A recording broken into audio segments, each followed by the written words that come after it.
nating dalawa.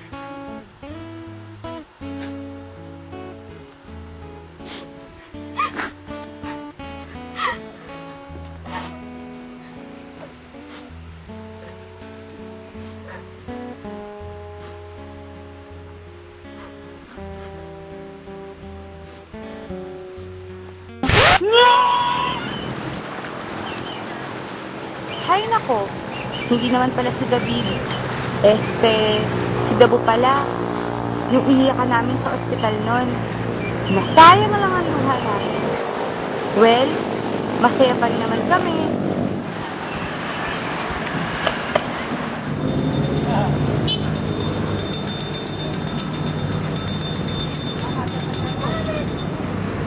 Sabahin yun. Ako ba doon?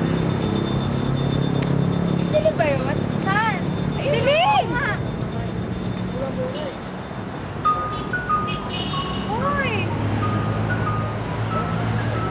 Uy, saan ka magaling? Nagpahangin lang ako. Kayo, saan ba kayo nanggaling? Wala, dyan lang. Kumampa. Teka, parang may kulang. Parang kulang si... Nasaan si...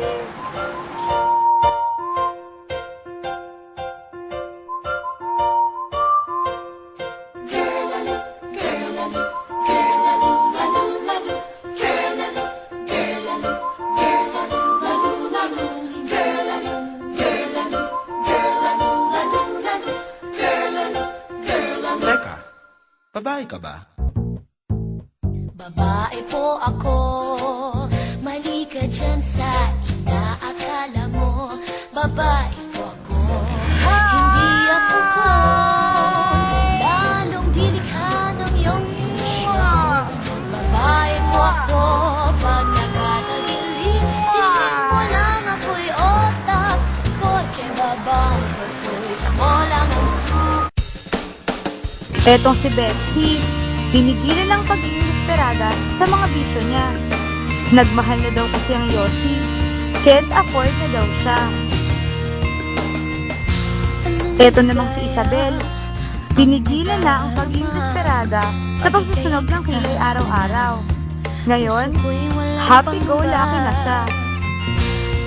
At etong si George, magugulat ka, tanggap na si Georgina siya. Babae na talaga. At etong si David, si Dabo pala. Haya, at masayang-masaya na. Tanggap na rin siya ng nanay niya. At ngayon, naghahanap ng takong magpapatibok sa puso niya. Pero this time, yung lalaki na. 35K na siya. At ako naman, nakahanap na ng bagong boyfriend. Natuto na ako. At maswerte akong nakahanap ng lalaki na mas mahal ako kaysa mas mahal ko siya. Hi!